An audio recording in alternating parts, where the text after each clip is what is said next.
what I'm talking about. We all pass judgment on things that we think we know and understand. Well, I don't. I have a great life. It's not luxurious by any means, but I've got a great family. I've got some great friends. I pay my bills, um, and life isn't all that bad. And yet, sometimes it's a grind for me. How would I react if after 5 years, 6 years, 8 years, 10 years um, of struggling, that something didn't appear to be a quicker, better, easier way? And I started talking about racism, but it's really about crime and things like that. And like I said, violent crimes to me come more as a result of poverty than they do of race or religion or creed. That's just my theory. And I think if we started to look at crimes as being socioeconomic, maybe, just maybe, we would be able to take a look at providing a solution. Instead of just yelling fire, seeing it in flames, what could we do to change that? Um, that I don't have an answer to. I don't really even have any thoughts about that. But and to show you how race doesn't come into play, um, you know, O.J. Simpson was an African American man that essentially got away with murder. He didn't get away with murder because he was black. He got away with murder because he had money to buy the best attorneys and did what he had to do. Conversely, you know, people want to talk about this. I guarantee you, the minute I mention drug dealer, if you're real honest with yourself, 90% of you probably pictured an African American inner city street corner. Well, when I watch the show Cops, there's plenty of white folks in tank top T-shirts cooking up crack and crystal meth in their trailer park. Um, so it's not about race, but my point is that lower income person views dealing drugs as a means to a better life. Okay, and again, everybody wants to sit down right now and go, well, you have to work hard and you have to do this and you have to, and I get that, and 99% of America gets that. But there's those folks that see this, and see the struggles, and see that, and see an easier, faster, quicker way, and we want to condemn them, and we have laws to do all of that. But how many of us have ever lived the life they're living? How many of us have ever slept on a wooden pallet and said thank you for a mattress? So much of our society is poverty driven, is income driven. It just is. You can hear what I'm saying and disagree, and that's fine. And then it's funny because the people that pass the laws, the people that speak to the stuff, are not that lower income demographic, but the upper and middle level demographic. So you've got people passing laws and making judgments that have never lived the existence a little bit. And I'm not sure I'm getting across everything I want to get across in this video, but there's a lot of thoughts to it. The other thing that I want to talk about is the power of um, of words, and I will ask people to, um, before we're quick to jump to something, to process, to get some facts, okay? Because we really look silly, and it's so easy to get a mob mentality going. It's so easy to get people enraged, especially when you scream race in any level, okay?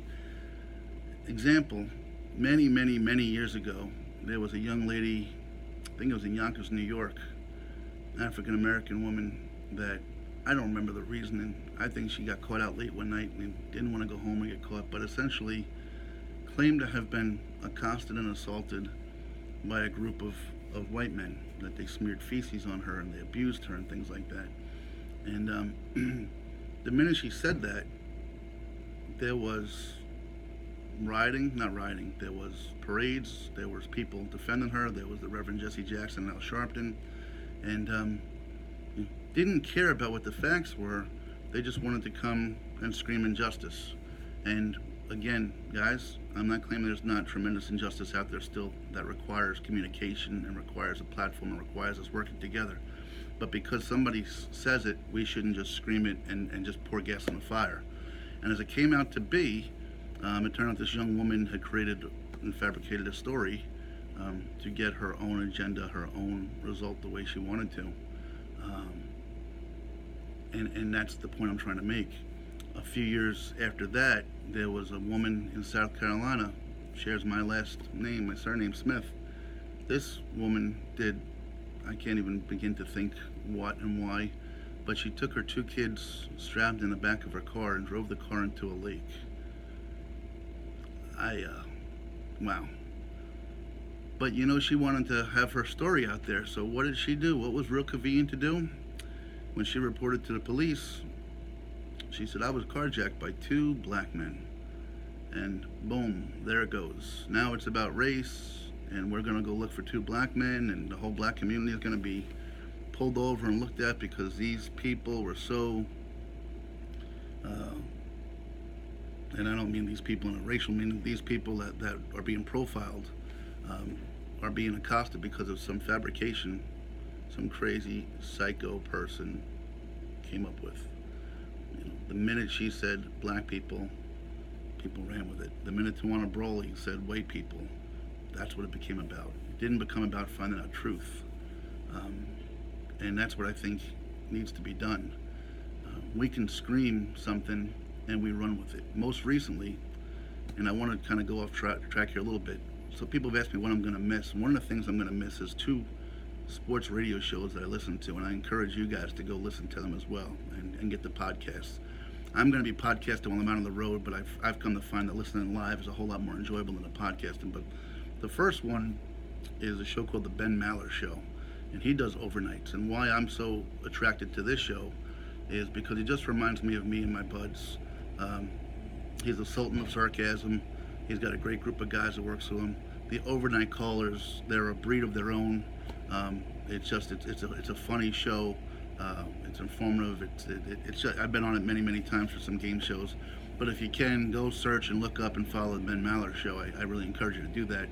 The second one is a show that follows it after on Fox Sports. It's a show called Outkick the Coverage, and the host is a gentleman by the name of Clay Travis. And why I love this show so much, Clay is very opinionated, and I certainly don't agree with all his opinions. But where I have nothing but the utmost respect for him is he tackles subjects that our society shies away from. Because if you express an opinion on some things, it's so polarizing that you're going to be kind of ostracized, and I just don't believe in that. I believe in having conviction, and if you have an intelligent conversation and you have some reason for stating what you do, you can't be accused of any wrongdoing. And Clay Travis has done this on multiple occasions, and he tackles race on several occasions, and all he's really asked for is saying, hey, let's just be real with each other. And let me give an example of something recently that happened. So there was a shooting, not the crazy shooting out in Las Vegas where the gunman killed 50-something people.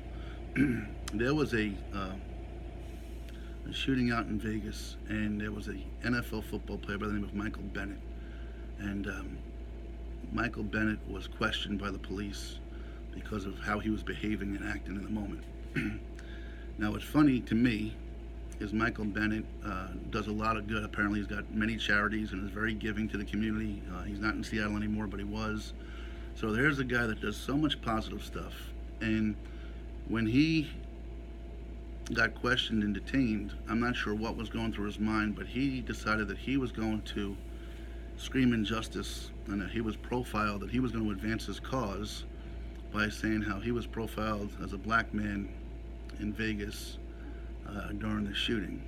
And of course, every news station wanted to cover this abhorrent behavior and how could the Las Vegas police do this, and right away they were criticized. And then you do a little bit of investigating into it, and you find out that first of all, these weren't white police officers on a black man. These were minority police officers on a black man.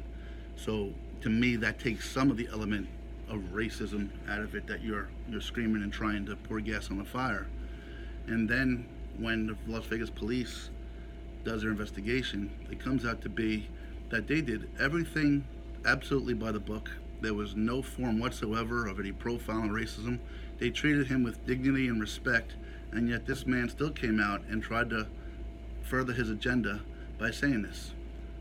Now that's one thing if you want to look at Michael Bennett and say, hey, shame on you. But what I have to laugh about, and what Clay Travis did such an amazing job of pulling out, was, where were all the news organizations that were so quick to blazon this on the front page, on the headlines, and lead their newscasts with this racial profiling of Michael Bennett?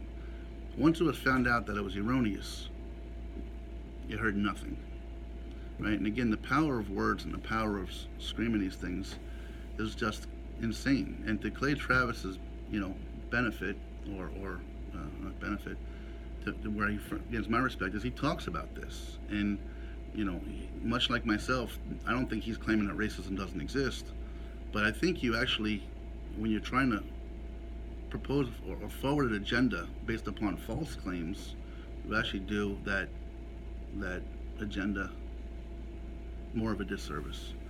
And again, that's kind of why I'm just kind of going off today a little bit, is if we just look at economic factors before we look at racial factors, if while we're sitting in our middle class homes or our upper class homes and we see violent crimes committed, take a look and forget about the color of the person. Take a look and ask what their economic background is, because desperate people do desperate things. I'm not saying it's right. I'm not saying it's justified. I'm not saying we should feel sorry for these people. But maybe that in itself is what we need to focus on. Maybe that's where, whether it be an increase in minimum wage, whatever it might be, I don't know. But if we just look at it from that perspective, we just might see things differently. Maybe we don't see race like we do so quickly nowadays. One other thing I've done with my kids at a young age and was important to me, I took them to a few real poverty-stricken areas. One of them I took to was North Philly. If you go to North Philly and you go down by Broad Street there, you see some very